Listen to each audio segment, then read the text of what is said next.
premièrement, l'Afrique est un des continents les plus affectés par les changements climatiques. En tout cas, ces dernières années l'ont montré suffisamment avec les inondations et les sécheresses qui ont frappé respectivement l'Afrique de l'Ouest et puis l'Afrique de l'Est. Et puis, deuxièmement, montrer que les mécanismes internationaux qui ont été mis en place pour atténuer les effets de ces changements climatiques, je parle notamment dans le cadre des accords de Kyoto, n'ont pas profité à l'Afrique. Et enfin, qu'il faut sortir de cela, et comme nous sommes en train de préparer une grande conférence internationale, la conférence de Copenhague, j'ai indiqué un peu quelques axes dans lesquels je pense que l'Afrique pourrait bénéficier d'un accord s'il devait intervenir. Quel type d'accord? Ma principale conclusion, c'est qu'un accord est intéressant pour l'Afrique et l'Afrique devrait participer à cette conférence, mais un accord qui n'est pas équilibré ne serait pas nécessairement dans l'intérêt de l'Afrique. Et dans ce cas-là, je pense que, comme à Doha, il n'y aurait pas de raison que les Africains s'associent à un accord qui leur est complètement désavantageux. L'intérêt de toutes les parties, c'est bien parce que toute la Terre court un danger du nord au sud.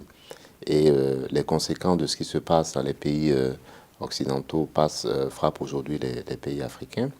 Et donc, nous avons besoin d'un accord qui protège les intérêts de toutes les parties. D'abord sur le plan technologique, et je pense que de ce point de vue, nous, Africains, avons besoin de profiter de toutes les avancées technologiques dans les pays du Nord. Il y en a également dans le continent et nous avons besoin de mettre tout cela ensemble pour que les pays africains en bénéficient également. L'impact des changements climatiques sur l'Afrique, financièrement, c'est un impact de 80 à 160 milliards de dollars. Ça montre un peu la magnitude du problème. Et à côté de cela, quand vous notez que l'aide publique au développement, aujourd'hui à l'Afrique, représente, disons grosso modo, un peu moins de 30 milliards de dollars. Et donc, on arrive à une autre dimension du problème. Donc, la question financière est posée en ce qui concerne les ressources publiques. Les ressources privées, parce qu'il y a aussi un marché aujourd'hui qui existe et qui a été développé depuis les accords de Kyoto, le marché du carbone. C'est un marché qui s'est développé de manière substantielle depuis sa création. Malheureusement, un marché dont l'Afrique n'a pas pu bénéficier aujourd'hui. Les dossiers que l'Afrique a soumis à ce marché font à peu près 3% de l'ensemble des dossiers. C'est nettement insuffisant. Il y a là aussi besoin d'intégrer un peu plus l'Afrique à ce marché par des transferts de technologie, par une assistance technique pour améliorer les conditions d'accès au marché, mais également, surtout, par l'ouverture à ce marché à des domaines nouveaux, par exemple les forêts, qui étaient dans le passé écartés de ce marché. Nous avons par exemple en Afrique de l'Ouest lancé une initiative importante que nous appelons l'initiative régionale pour l'énergie durable, qui va essentiellement accroître de manière substantielle les investissements dans ce domaine. Aujourd'hui, à peu près 90% de l'énergie consommée dans la sous-région est à base fossile. Nous devons renverser la vapeur et justement les investissements que nous allons faire dans ce domaine devraient nous aider à aller dans cette direction-là. Je suis personnellement plus sensible aux conséquences de cela, d'abord dans ma vie professionnelle, ensuite dans ma vie de citoyen tout court. Je vois un peu partout les dégâts causés par les changements climatiques. Je vis dans une région où l'érosion côtière est absolument dévastatrice. Je vis dans une zone où les inondations sont aujourd'hui fréquentes. Au Togo où je vis, 2 années successives, nous venons de vivre des inondations. Au Burkina, un pays voisin, nous avons vécu des inondations qui ont été absolument dévastatrices. Plus de 60 000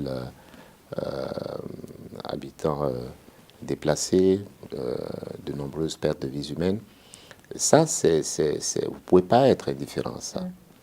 Et en tant que responsable d'une institution financière, vous cherchez les solutions pour y contribuer. Et dans ce cadre, nous avons effectivement changé l'orientation de l'institution.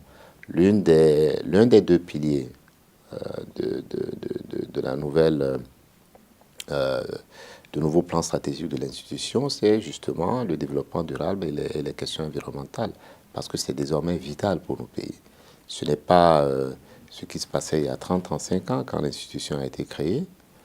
Aujourd'hui, c'est au cœur de la problématique du développement de nos pays. Je crois que la principale mesure, c'est un accord sur la réduction des émissions de gaz à effet de serre. Je crois que nous avons besoin d'être ambitieux là-dessus. Tout le monde en dépend. Naturellement, pour nous, Africains, ça veut dire un certain nombre de choses puisque nous sommes les moins pollueurs de la Terre. Mais en même temps, nous sommes ceux qui sont les plus frappés par les conséquences de cette crise.